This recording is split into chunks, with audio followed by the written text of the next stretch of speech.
I never thought I'd be sitting in my childhood living room, facing an intervention about how I'm supposedly corrupting my sister's children. Yet here I am, watching my perfect sister Sabrina's mascara run down her face as she lists my countless failures as an aunt. My name is Ellie, and at 27, I'm apparently the black sheep who's destroying our family's reputation. The funny thing is, just yesterday, I was helping my niece Caitlin with her science project, while Sabrina was running errands. She bought them violent video games, Sabrina says, her voice cracking. And she tells them it's okay to talk back to adults. She's undermining everything we're teaching them. Mom wrings her hands in her lap, looking between us like she's watching a tennis match. Dad just sits there, stone-faced, probably wishing he was anywhere else. The afternoon sun streaming through the bay windows feels too bright, too exposing. That's not true, I say, trying to keep my voice steady. The game was rated E for everyone, Sabrina. It's literally about building cities. Don't twist this around. Sabrina stands up, pointing her finger at me. Last week, Roman told his teacher that some rules are meant to be questioned. Where do you think he got that from? I can't help but laugh, which only makes things worse. Heaven forbid a child learns critical thinking. See? Sabrina turns to our parents. This is exactly what I'm talking about. She thinks everything's a joke. Dad finally speaks up. Ellie, maybe you could be more mindful of Sabrina's parenting choices. Mindful? I stand up too, my hands shaking. What about being mindful of the fact that I'm the one who shows up to their school events when Sabrina's too busy, or that I'm the one they call when they're upset because they know I'll actually listen? That's enough. Mom's voice cuts through the tension. Both of you, please sit down. We do, but Sabrina's not done. She pulls out her phone, scrolling frantically. Look at this text Caitlin sent me last week. She said, and I quote, Aunt Ellie says it's okay to disagree with people sometimes, even parents. Do you see what she's doing? I can't believe this, I mutter, fighting back tears. You're actually turning basic life lessons into something sinister. We think, Dad says carefully, that maybe you should take a step back from spending so much time with the kids, just until things settle down. The words hit me like a physical blow. I look at Mom, hoping for support, but she's staring at the floor. The family photos on the wall behind them seem to mock me.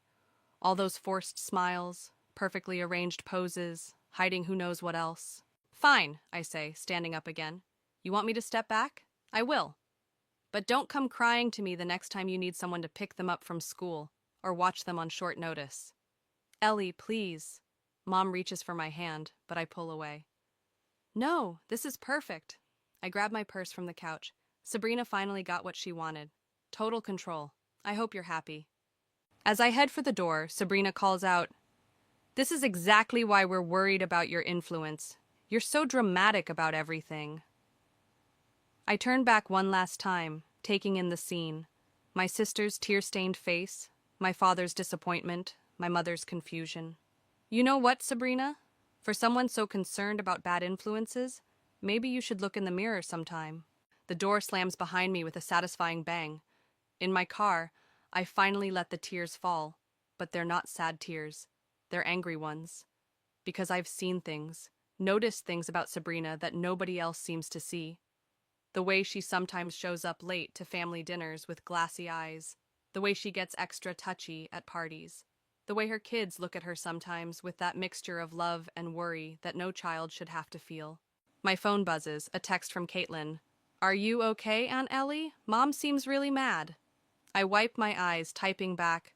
I'm fine, sweetie. Just grown-up stuff. Love you. Another buzz. Love you too. Roman says hi. That does it. I start the car, my hands steady now, my mind clear. If Sabrina wants to play this game, fine. But two can play at exposure. It's time someone pulled back the curtain on my sister's perfect life and showed everyone what's really going on behind it. Because sometimes the worst influences aren't the ones who teach kids to question authority. They're the ones who pretend to be perfect while their lives crumble behind closed doors. 2 weeks after the intervention, I'm sitting at my best friend Danielle's kitchen counter, scrolling through old photos on my phone. There's one from last Christmas. Sabrina holding a wine glass, her smile a bit too wide, her eyes a bit too bright. I should have noticed it sooner. You're obsessing, Danielle says, sliding a coffee mug toward me. Maybe you should let it go. Let it go? I show her the photo. Look at her face. This was right before she knocked over the Christmas tree trying to dance with it. We all get drunk at Christmas sometimes, Danielle shrugs, but I can tell she's starting to see it too. My phone buzzes. A text from Mom.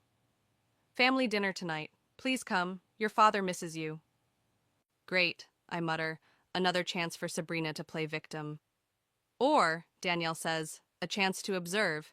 You said you wanted proof? Watch her tonight. She's right. I text back. Okay, what time? 6 hours later, I'm walking into my parents' house, armed with a bottle of sparkling cider.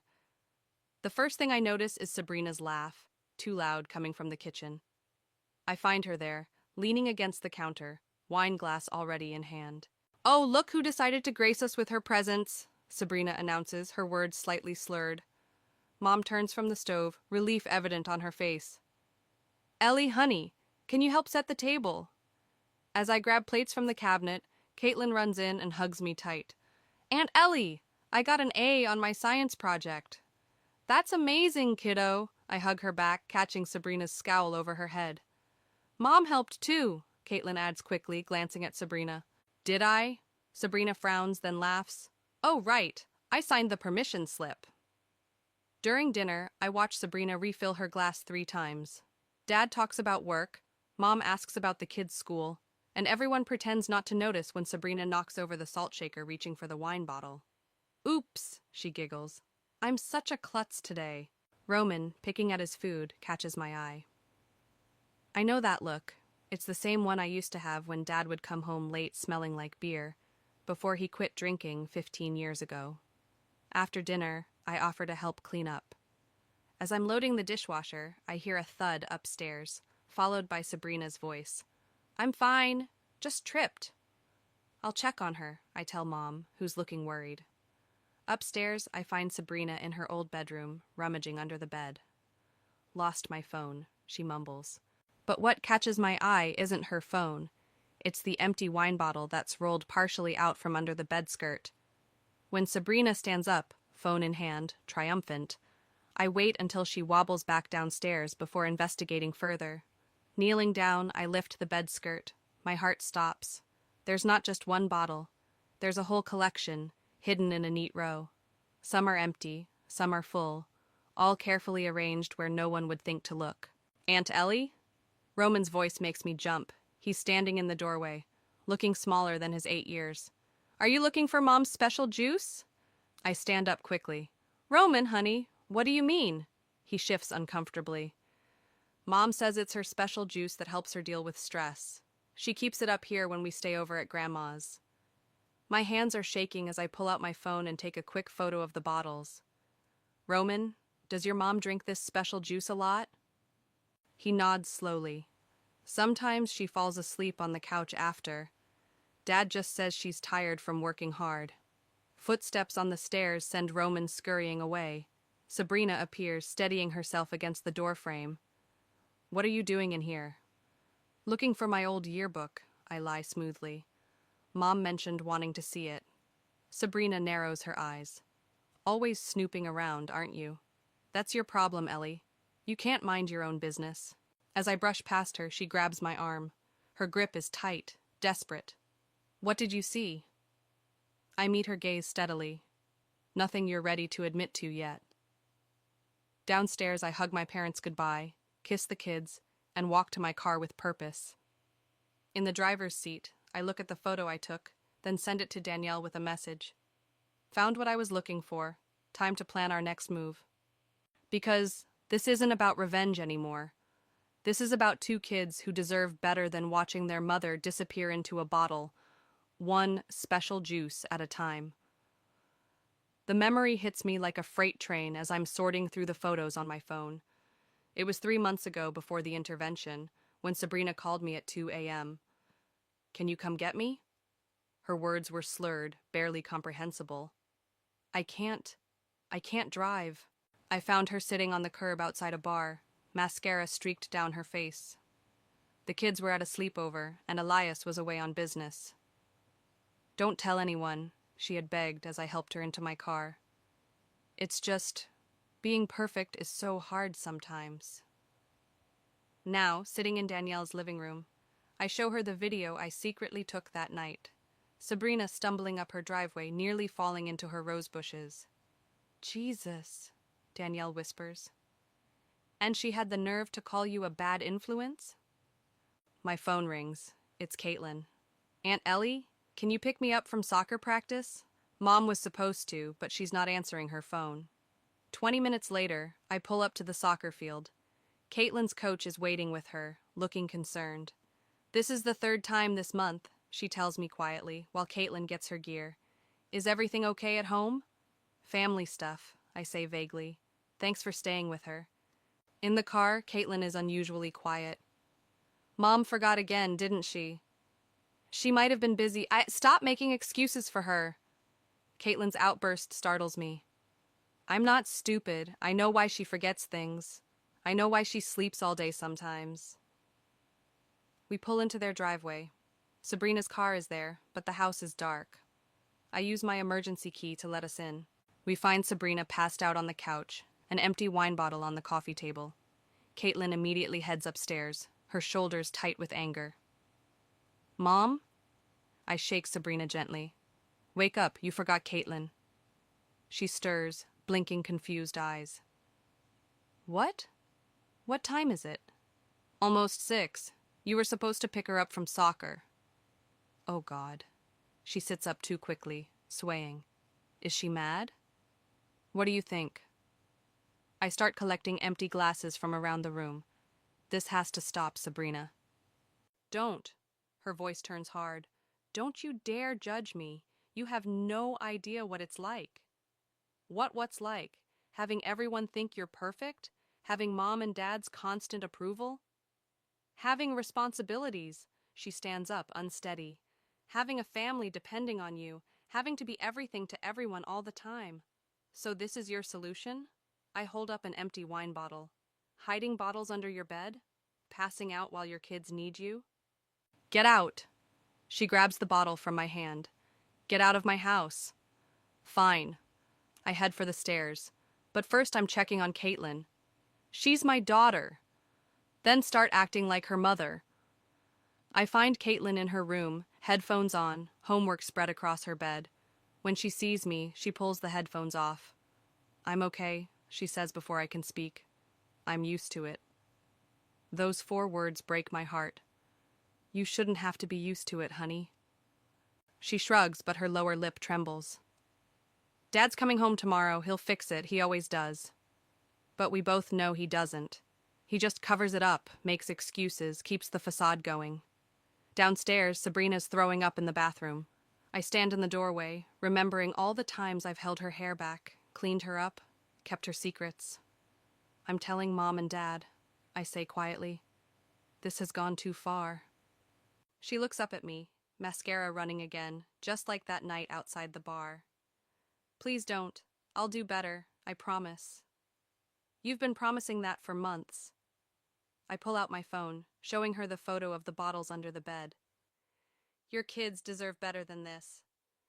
"You bitch," she snarls, lunging for my phone. "You've been gathering evidence, planning to destroy me?" I step back, keeping the phone out of reach. "No, Sabrina, you're destroying yourself. I'm just done watching it happen."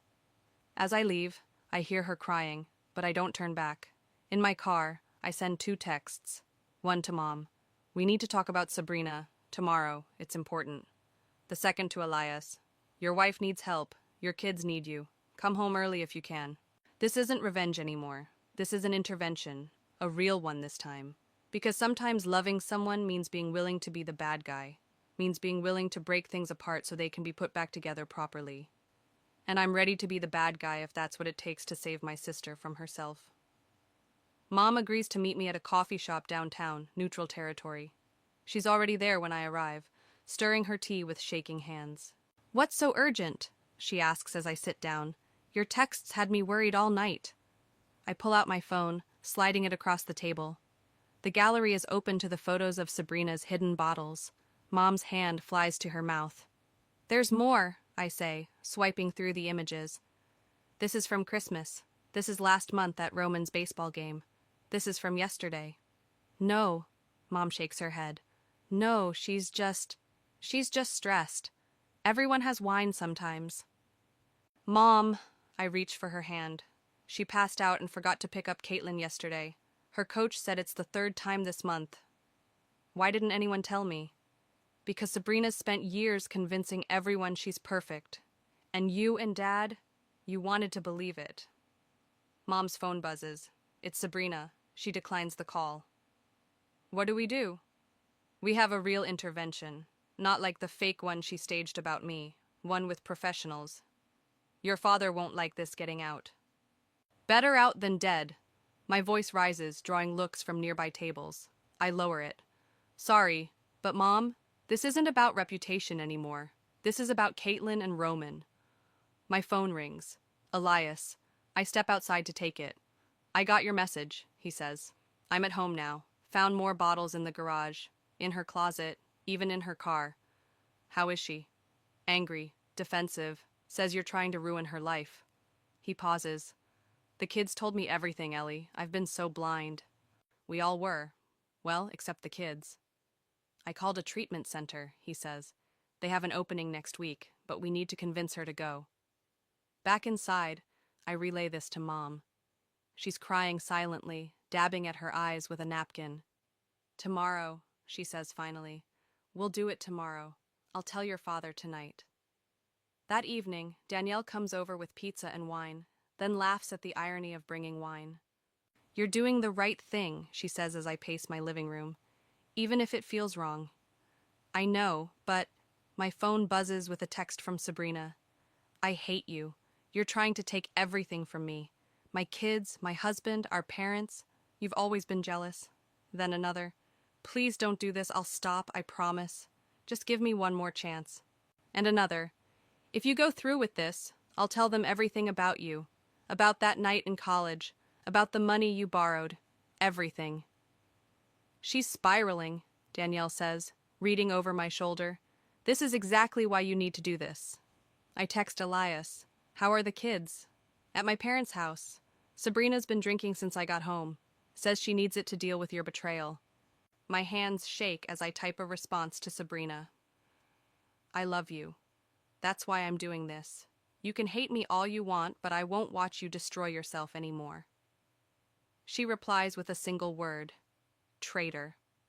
Mom calls around midnight. Your father's on board. He found her old diaries. She's been struggling with this for years, hiding it from everyone. Tomorrow at 2, I say. The treatment center is sending someone. Have her meet us at your house. Ellie? Mom's voice breaks. What if she never forgives us? What if we never forgive ourselves if something happens to her or the kids? After hanging up, I sit in my dark apartment, looking at old photos of Sabrina and me as kids. Before the perfect marriage, the perfect kids, the perfect life became her prison. Before she started drowning her imperfections in wine, my phone lights up with one last text from her. Remember when you were little and had nightmares? You'd always come to my room. Said I made you feel safe. What happened to us, Elle? I type back through tears. I'm still here, Sab. Still trying to keep you safe, even if you can't see it right now. No response. Tomorrow will either save my sister or destroy our relationship forever. But as I get ready for bed, I realize something. Sometimes love looks like betrayal. Sometimes it looks like showing up with evidence and ultimatums. Sometimes it looks like being willing to be hated if it means the person you love might live. Because tomorrow isn't about revenge anymore. It's not even about exposing the truth. It's about saving my sister from the perfect lie she's trapped herself in, one hidden bottle at a time. The intervention specialist, Sarah, arrives first. She's younger than I expected, with kind eyes and a calm presence that somehow makes this feel less terrifying. Remember, she says, arranging chairs in my parents' living room, stay focused on facts and feelings. No accusations. Dad paces by the window. She's late. She'll come, Elias says, checking his phone. She thinks this is a family meeting to discuss Ellie's issues. The irony isn't lost on anyone. When Sabrina finally arrives, she's wearing oversized sunglasses and carrying her designer purse like a shield.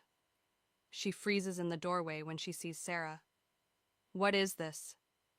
Her voice is razor sharp. Who is she? Please sit down, Sabrina, Mom says softly. No, Sabrina backs up. No, no, no. This is not happening. Mrs. Quinn, Sarah steps forward. I'm here to help facilitate a conversation your family needs to have. A conversation?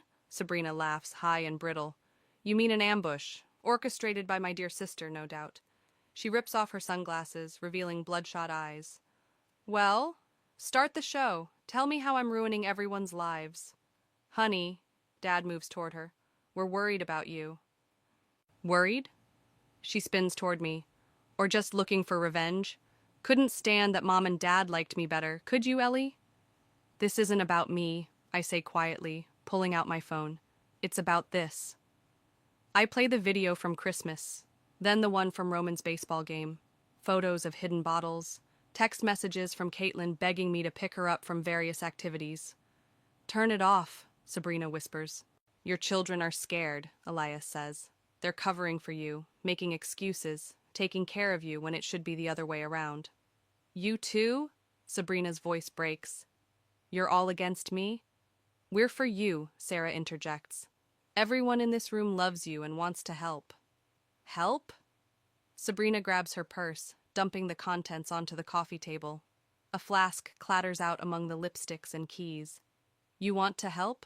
Here's my secret shame. Happy now? Sabrina, Mom starts crying. Why didn't you tell us you were struggling? Struggling? Another harsh laugh. I'm not struggling. I'm surviving. Do you know how hard it is being the perfect daughter? The perfect wife? The perfect mother? No one asked you to be perfect, I say.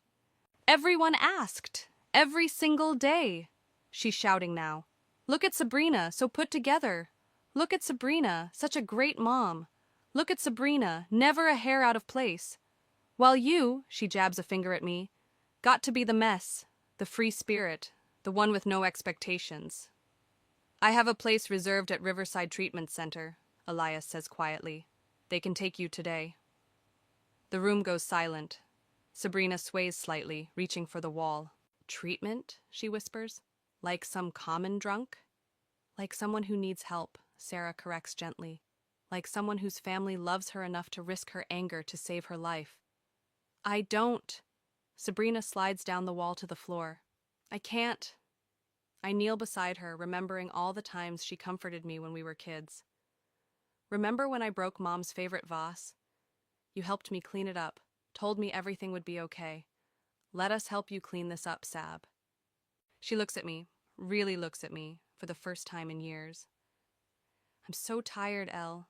So tired of pretending. Then stop pretending. I take her hand. Be real. Be messy. Be human. The kids? She looks at Elias. They want their mom back. The real one. Not the perfect one. Sarah hands Sabrina a tissue. There's a car waiting outside. We can go right now. No cameras, no drama, just help. Sabrina squeezes my hand so hard it hurts. Will you come with me? Just for the intake? Of course. She lets us help her up. Mom hugs her, Dad kisses her forehead, and Elias promises to bring the kids to visit once she's settled. At the door, she turns back. I'm sorry. For the intervention about you. For everything. I know, I say. Me too. In the car, she leans against my shoulder like she used to when we were small. I'm scared, Elle. Good, I tell her. That means you're finally being real. As we drive toward the treatment center, I realize something. This moment, my sister finally dropping her perfect mask, finally reaching for help. This is worth more than any revenge could ever be.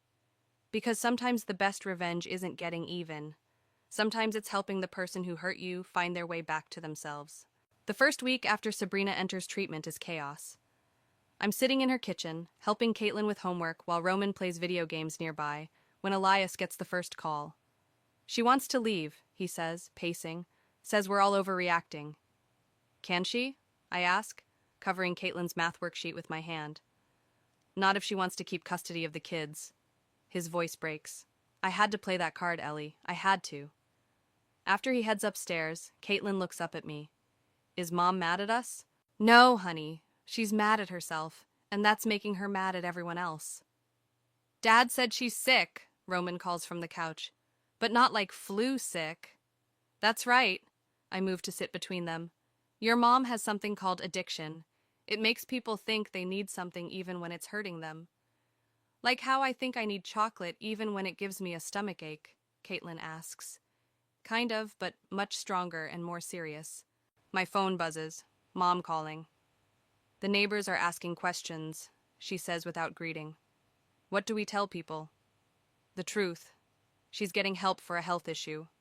Anyone who gossips can deal with me. Later that week, I visit Sabrina. The treatment center is nicer than I expected, more like a retreat center than a hospital. She's wearing yoga pants and an oversized sweater, no makeup. She looks younger somehow. They took my phone, she says immediately. I can't even check on my kids. They're fine. Caitlin got an A on her history test. Roman joined soccer. She starts crying. I'm missing everything. You were missing everything before, Sab. You just didn't realize it because you were drunk. Harsh. True, though. She picks at her sleeve. I found out 3 other moms from the PTA have been here. Can you believe it? All of us, pretending to be perfect. All of us drowning. How are the meetings? Horrible, wonderful, I don't know. She looks out the window. Yesterday I told them about Christmas, about how I wanted to be the perfect host so badly that I drank a whole bottle before dinner even started. I remember. No, you don't. Not all of it. She turns back to me. After everyone left, I drove to the liquor store, with the kids in the car. I could have killed them, Ellie. The silence stretches between us. That's why I can't leave, she whispers, even though I want to, even though everything in me is screaming for a drink, because when they told me that story in group therapy, I didn't even remember it. What else don't I remember? On my way out, her counselor stops me. She's doing well, but the real test will be going home. The perfect house, the perfect neighborhood, all the perfect triggers. What can we do? Be patient, be honest, and maybe... She hesitates. Maybe let the perfect facade crack a little. Show her it's okay to be human. That night, I have dinner with Mom and Dad. They've been cleaning out the house, finding bottles in places we never thought to look. 23 empty wine bottles in the guest room closet, Dad says, pushing his food around. How did we not see it? Because she didn't want us to, Mom answers. Because we didn't want to. I found her diary from high school, I tell them. She wrote about feeling like she was drowning in expectations, about how being the good daughter was killing her. Dad puts down his fork. We did this to her, didn't we? No, I say firmly. We all played a part, but Sabrina made her choices. Now she's making a better one. My phone lights up with a message from Elias. Kids want to know if they can visit Mom this weekend. Another text follows.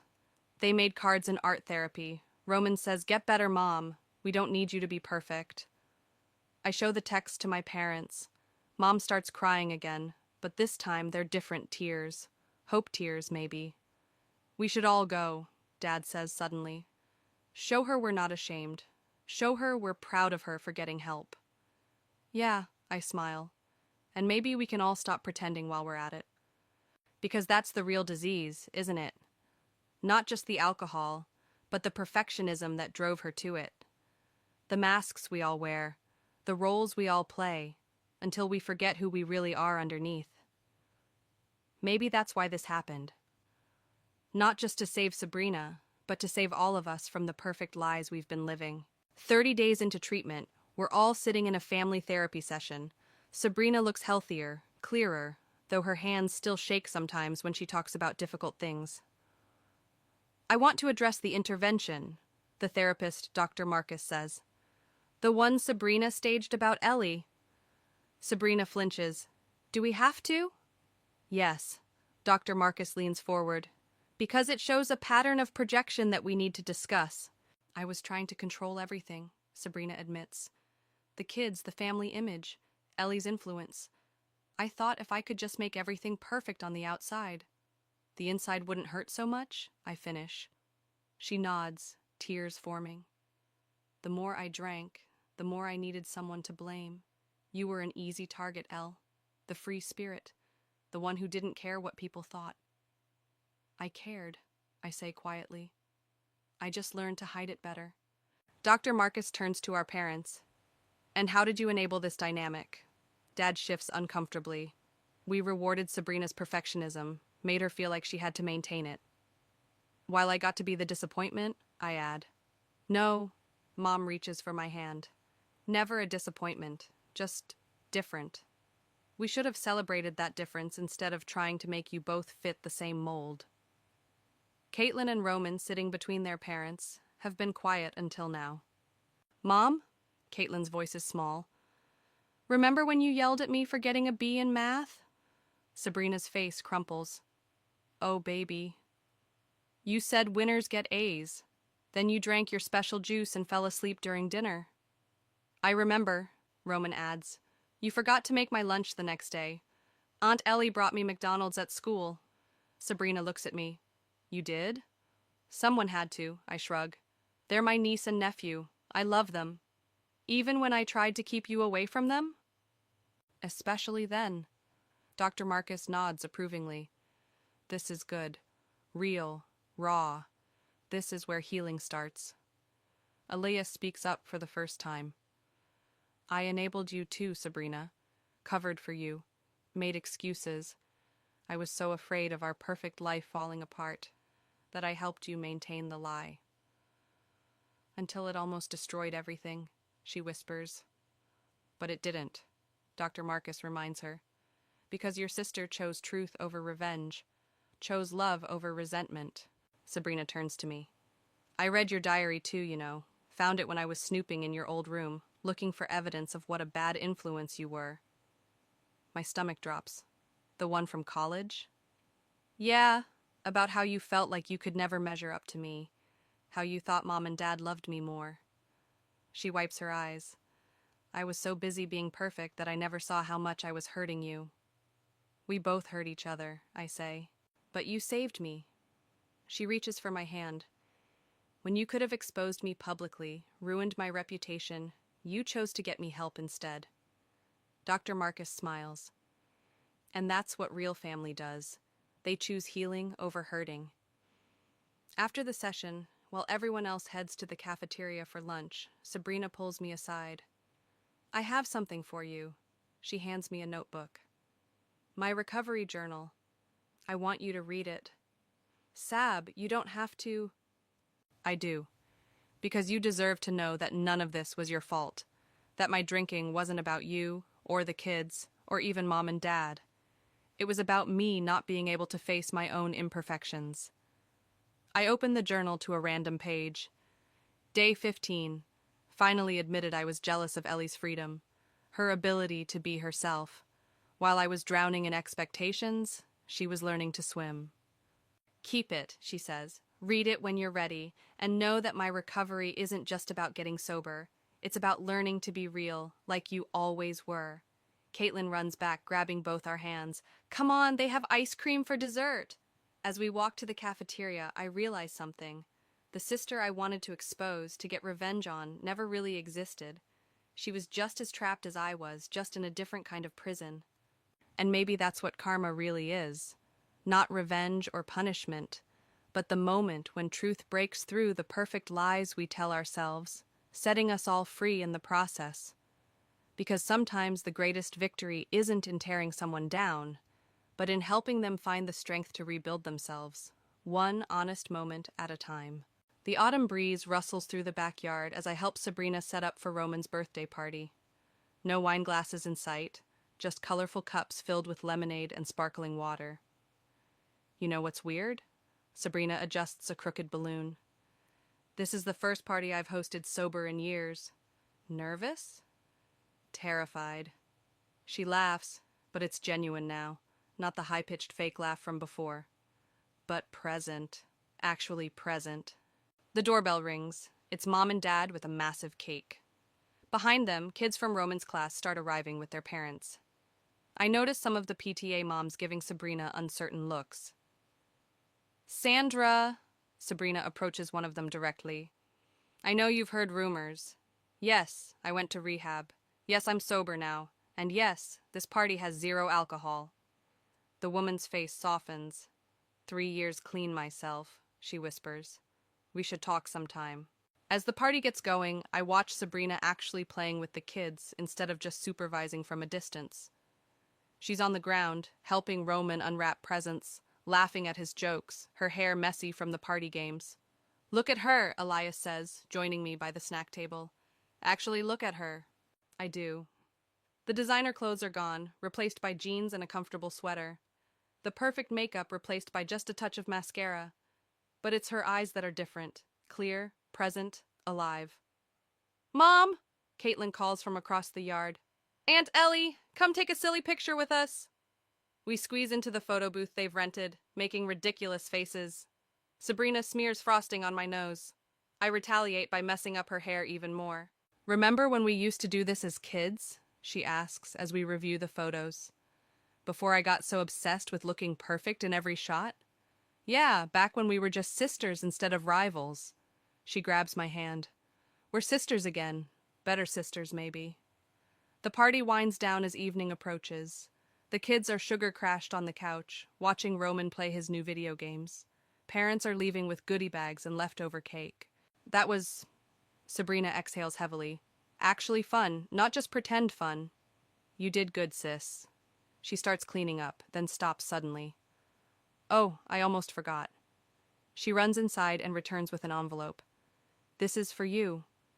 Inside is a letter, handwritten. Dear Ellie, remember when you said you were gathering evidence to expose me? Well, I've been gathering evidence too. Evidence of all the times you showed up for my kids when I couldn't. All the times you chose to help me instead of hurt me. All the times you were the sister I should have been. I'm not perfect anymore. Don't want to be. But I am trying to be better. And a big part of that is thanking the person who loved me enough to risk losing me to save me. Thank you for being my sister, even when I forgot how to be yours. Love, Sabrina. You're crying, she says.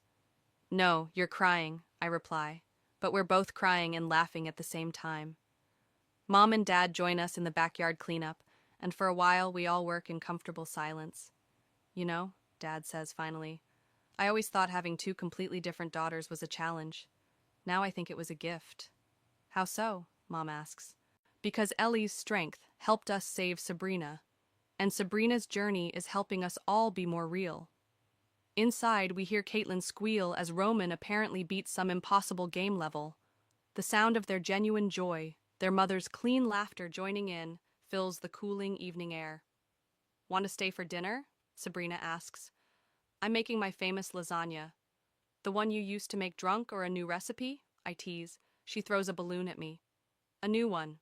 Everything's new now. Better. As we head inside, I realize this is what winning really feels like. Not the satisfaction of revenge, but the joy of redemption. Not the thrill of exposing someone's flaws, but the peace of helping them embrace those flaws and heal. Because in the end, the perfect life Sabrina was trying to protect never existed. But this imperfect, messy, real life, this is better than perfect. This is true. This is family. This is love. And that's the best revenge of all. Choosing love when hate would have been easier.